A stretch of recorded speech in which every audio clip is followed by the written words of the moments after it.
Initially, I wasn't gonna try to push to get this transmission temperature gauge installed before the trip to Florida, but it's just nagging at me, the peace of mind that I would get from having it. So what I'm gonna do is try to install it. I'll just go over a quick overview of the parts. I'll go ahead and have these listed below in the video description. But I've got a circuit tester, which is gonna allow me to use these ADA circuits to tap into power. Bought these extra fuses to kind of have in the car, but also so I can add a fuse to the electric lines going to the sensor and the gauge here. The gauge that I chose for this build is the FST8211. It's a water or transmission temperature gauge. This sensor and a set of adapters comes with it, with the temperature gauge, but you need the 3/8 fitting plus a temperature sensor. Then you need to get this 3/8 T and then the 3/8 hose adapters. I bought these hose clamps here, just give them a try. I've never used these twist style ones. Could be good, could be bad. I already have the transmission temperature, or the transmission cooler, the second one, installed in the Pilot. It's just installed with push through zip ties, and if you look it up online, you'll be able to figure out how to install that pretty easily. I'm gonna just try to work from underneath the front, and then I'm gonna try to poke a hole in the firewall to get the wiring through into the cabin. And I'm going to try to just make this a quick one, so I'll let you know how it goes. I'm going to go ahead and start by putting some thread sealing tape on these fittings here. Alright, so I'm not the best electrician, but this is my understanding of how this needs to be wired. The sensor itself needs to be grounded. Let's see here. Yes. So it needs to be grounded, so I'm using this large adapter here to go around the base of the outside of the sensor. And then this center post, let's see if I can get it in focus here. This center post, if you see that rubber in there, it's insulated. That's where the feed goes to the gauge itself. And then the gauge will be grounded as well, and then tap into the power from the fuse box. So this is kind of how I'm setting it up. I'm probably going to have to put another washer underneath this just to make it, fit tight, because there was a gap when I tightened it. But that's how I'm running it. I'll show another picture once I get the wires kind of coming out of it.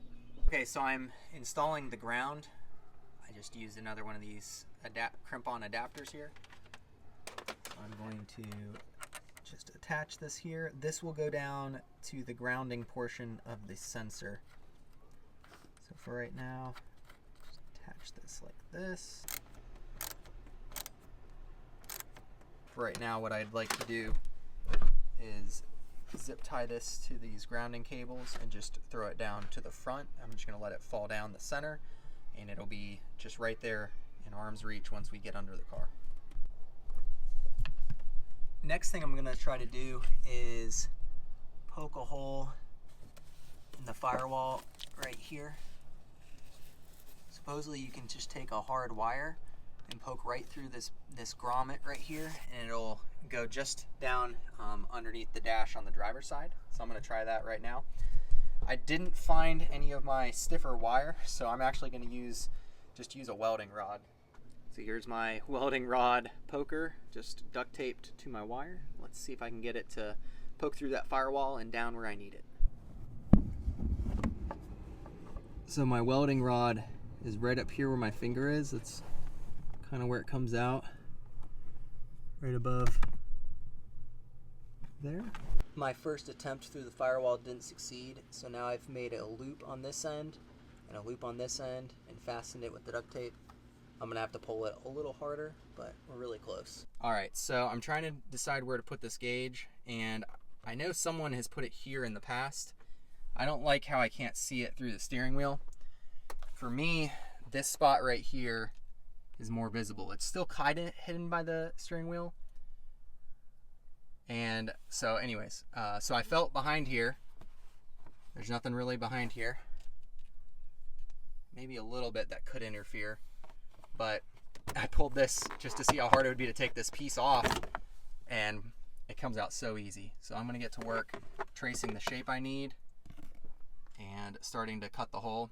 I'm gonna have to cut it with a drill to start with, and then with a Dremel. I don't have a hole saw, and I'm not spending $20 to get the exact right one, so wish me luck. I used the bezel that it came with to trace this hole, and I'm going to get started cutting away at the inside of it till I have it close to fitting through. I've started out by just drilling some holes in it, whipping out the Dremel now. Alright, so here's the finished hole.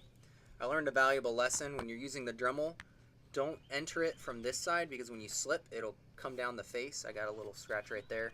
It won't be very obvious, so I don't really care. But if you come from the inside and use the Dremel, you can actually watch it get close to your line, and it works really well. So here it is with the sensor and the inside. It fits pretty tight without the... So also there is going to be a little bit of a gap, if you can see it from the top and bottom. I don't think it's going to be very obvious from the front, and I am going to put this bracket back on the back, so let's kind of see what that looks like. There's not a lot of room behind this area, so let's see if I can kind of show you. So I actually notched out the area behind where the light bulb hangs back on this unit. I may or may not hook up the light bulb today. I'm mostly interested in getting functionality. I also had to ditch the bracket. The way I've got this fit, it fits in pretty tight. I don't really see it popping out, and I'm not going to worry about how it's rotated and stuff also because of that, because I can always rotate it later. Eventually I might glue it in. That would keep it from moving. From the extreme side, you can see there's a little bit of a gap at the top, but pretty much any other viewing angle, maybe other than the passenger, it looks pretty good. I might address that in the future, but for right now, I'm satisfied with this. I'm just gonna focus on getting the wires run. So if I take this out, I can kind of show you what I'm looking for.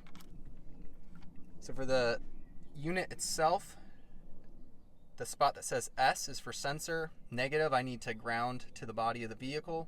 I'll find a screw to run a wire to. Positive needs to go to a positive power source, which I'm going to tap into a fuse that has power only when the key is in, like, on the on position or turned on. So that's basically what I'm going to use my little circuit tester to do. Alright, so I'm tapping into a ground right here behind where the gauge is going to be. The screw was painted black, so I did my best with the Dremel just to kind of grind off as much paint as I could. And I just put, you know, 2 fittings on each end so I can connect it. We'll have to see if it's a good grounding source or not. So I drilled a tiny hole here so I can fish wires down through the dash a little bit more easily for a little cleaner install in the end. I've got the light hooked up to the grounding wire here, and then ground, of course, going to that bolt back there. I'm going to run the sensor wire up through this hole. I'm going to fish it up through this hole by just taping it to the wire I've already put in. I'll pull it up through there, and then I'll just fish this wire down through again. So that's a little tip. It's coming along well so far. Alright, so I've got all the wires on the gauge. They're all hanging down here. I've been sure to splice the one that powers the gauge, and the one that powers the light is not spliced, so I can remember the difference. This plastic piece kind of comes in best from the top. There's actually not a lot of working room between the transmission knob there, but I am just about to get it in place. It's looking good. Once I get it in place, I'll shove in the different wires, kind of pull them down, and we're going to move over to the fuse box, try to find where we've got power. So for those who don't know, this little circuit detector here, all you do is hook it to a grounding source, and then at the top of each fuse, let's see if I can get a good angle on this. It's gonna be hard to see. But at the top of each fuse, there's a piece of metal, and you just touch it, and then if it connects the circuit, then it lights up. So I'm going to do that. I'm going to find 2 fuses, one that has power when the car's on, that's going to power the gauge, and then one that has power only when the headlights are on. So I didn't find a light, or sorry, I didn't find a fuse that's gonna work for the backlight, at least not down in the underneath the dash here. So I'll figure out the light another time. Right now I'm just mostly worried about powering up the gauge and getting the sensor installed. So for right now I'm gonna tap into the daylight running lights fuse with the added circuit. From the firewall, I routed the sensor wire down and around, and then took a similar path to the ground cable straight down. Now all that's left to do is to splice in the sensor and to loop in the 2 transmission coolers. So the transmission fluid is going to come out of the transmission into this first external transmission cooler, straight into the second transmission cooler, out that transmission cooler into the internal transmission cooler, and then into the transmission. So it'll be routed through a whole bunch of transmission coolers, hopefully keeping my transmission temperatures nice and cool despite running oversized tires and pulling a boat. Fingers crossed, right? From the best I can tell on the internet, the transmission line that is towards the back of the car is the hot transmission line. That's the one coming out, and the one returning is towards the front of the car. So what I'm going to do is splice in my sensor right here and see how much leakage I get doing that, and then I'll move on to the next part. Okay, so I was able to splice in my sensor with the T-fitting. I was able to get my ground wire clamped in and my power wire. They both feel tight, good to go. Now I just got to loop in my other trans cooler up here. Would have been like 9,000 times easier to do this if I had the bumper cover off, but I was able to kind of work my hands up in here and route the cables so that it goes from the sensor to the external transmission cooler here, out that one into the other one, out that one into the radiator internal transmission cooler, and out there into the transmission. So right now what I'm going to do is hose everything off. Actually, wait. I decided that I'm going to go ahead and wire the light on the gauge and see how bright it is. I am going to be driving at the start of this trip at night, so may as well have the light working, I guess, at the beginning, unless it's blinding me. So I couldn't leave well enough alone. I went ahead and cleared the space behind the gauge here so it would fit as flush as possible. So now from the sides, it looks very acceptable. The only place you could see any kind of opening would be the top or just the bottom. But for me, pretty happy.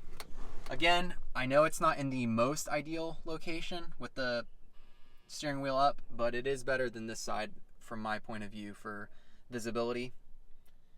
And I can still see it. So maybe a Lenny can't, or maybe a shorter person can't, but pretty tall, so I can see over that just fine. And I am gonna hook up the light. Our beginning of our journey tomorrow will be at night. All right, time to see if there's any life coming from this transmission sensor here. All right, so the needle moved a little bit. Now we just need to find out, does it move up as the temperature increases in the transmission? The light doesn't look too bright, so that's good. I think I'm just gonna run it with the light full time for right now. I just went for a short drive to the gas station and back, and as you can see, the temperature of the transmission is climbing. And now I'll be able to keep an eye on it. Hopefully it doesn't max out there at 280. That wouldn't be good. That wraps up the last mod that I wanted to make before my trip to Florida. So far, I've gotten the front hitch receiver done, got my new tires, new wheels. I got my transmission cooler and temperature gauge installed, or we should be all set, as well as I can at least. And yeah, so stay tuned for some Florida footage, and thank you for watching the videos, guys. Catch you later.